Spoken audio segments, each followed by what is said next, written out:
34 дорожно-транспортных происшествий, в которых погибли 12 человек и 51 получили ранения. Такие печальные цифры зарегистрированы в Ингушетии за 9 месяцев 2023 года на участке ФАТ-Кавказ. Руководитель субъекта подчеркнул, что количество погибших увеличилось. Согласно последним данным, рост составил 9 с лишним %. Махмуд Али Калиматов считает, что работы, которые многократно переносились с 2020 года, больше нельзя откладывать. Одной из причин являются участившиеся аварийные ситуации. В связи с этим глава республики предложил представителям Управдор Кавказ начать реконструкцию трассы Р-217 с Сыкажевского круга. Ваша служба вынудили нас идти на крайние меры.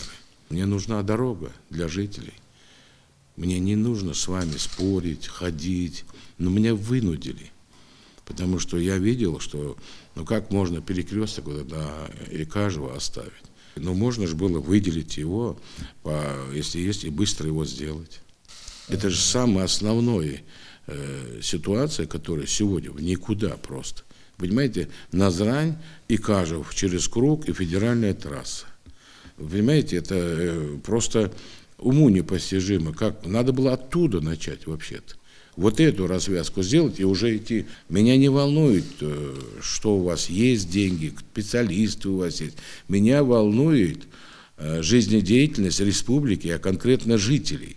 Чтобы, имея этот транспорт, за который он деньги заплатил, за дорогу заплатил транспортный налог, и что он едет, а он не может проехать. Потому что вот кому-то там в 2020 году не получилось сдать, потом в 2021, 2022, 2023, а сейчас мы на 2025 замахиваемся. Есть ли возможность перекресток Икажевский круг вот сделать там что-то? Или нет такого? Или вы будете ждать экспертизу? Поэтому меня интересует вот эта ситуация. Ну как так можно? Вот вся эта дорога там, даже за рулем, когда я езжу, я что-то не вылетаю оттуда. Все эти ваши наклоны, выезды, проезды. Как вы могли на перекрестке разворот не сделать или придумать перед Череменом, который едет, как можно там, значит, вот, влево поворачивай, значит, трасса идет, поворачивай, езжай в Назрань, город, а потом выезжай только. Вы как можете такие вещи делать-то?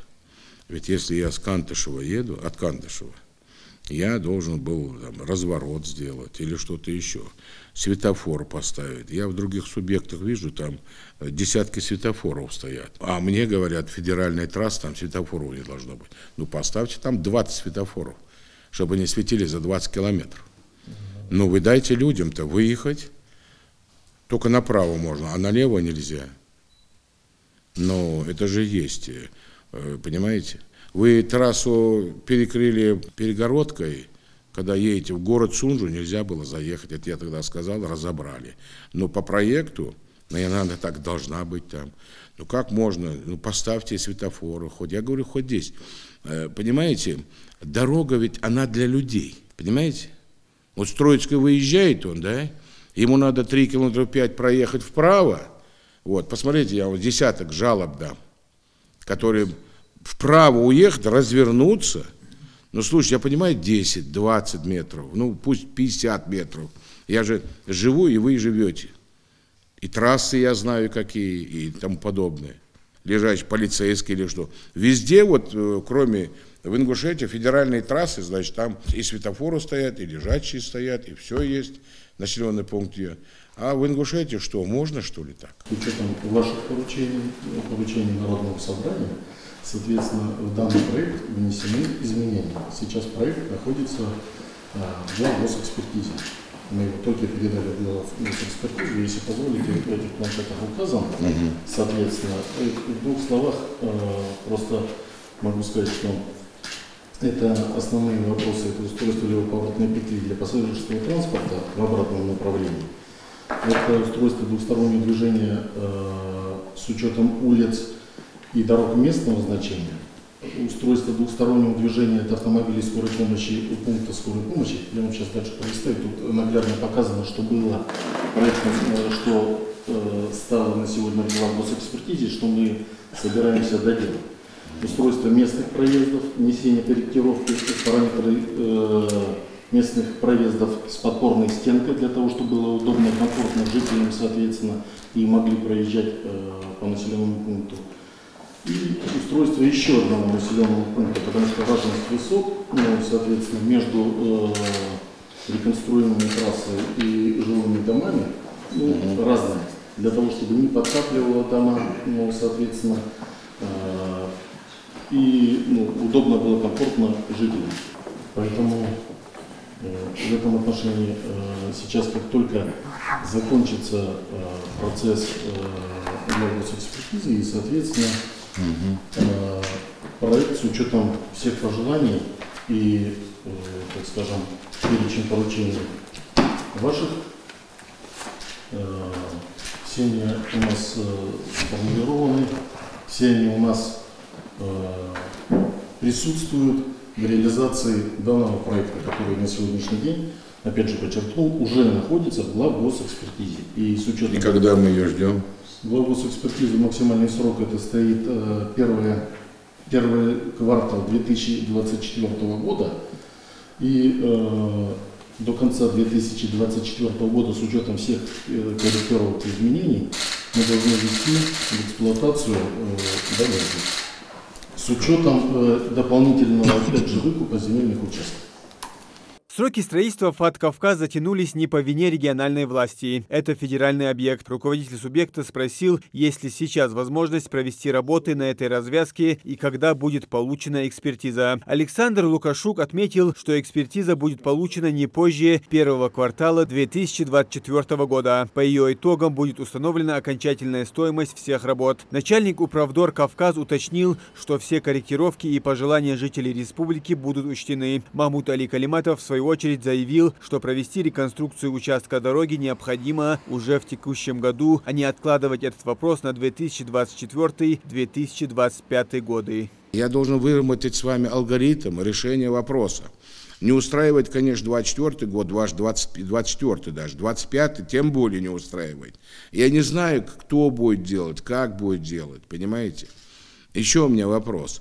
Почему не вывозится строительный мусор? Александр Геннадьевич, вам надо поставить вопрос ребром.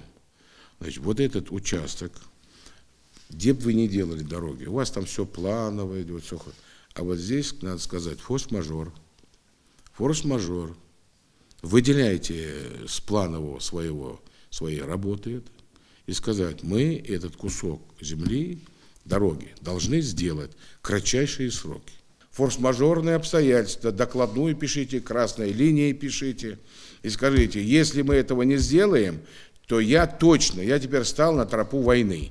Прям вот, понимаете, потому что мне деваться некуда. Если вы, давайте прием, придите ко мне, сколько здесь людей приходит, почему у нас, вот дальше едем, все хорошо. Я вам честно скажу, если вы по статистике посмотрите, не потому что вот сидит он, да, мы первое, второе, третье место, да, 3 года занимаем. Так нельзя поступать.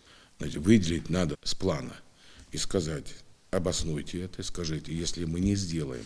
И начать нужно с Перекрестка и Кашевска.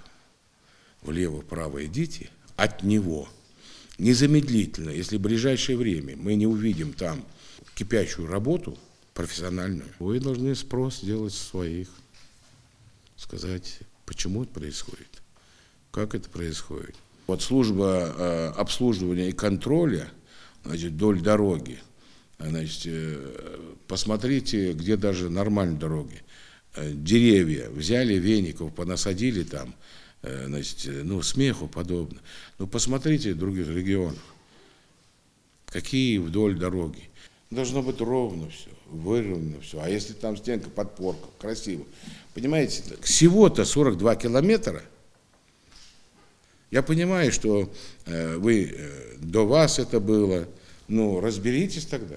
Необходимо провести работы внепланово и в кратчайшие сроки, и начать надо именно с Икажевского круга, отметил глава региона. Если этого не сделать, количество аварийных ситуаций будет только расти. Подобного допустить больше не можем, поэтому найдите способы провести реконструкцию в 2023 году, заключил глава. Муслим Ганиев, Хусейн Гагиев, Юсуп Ханиев, Рахман Цуров. Новости 24.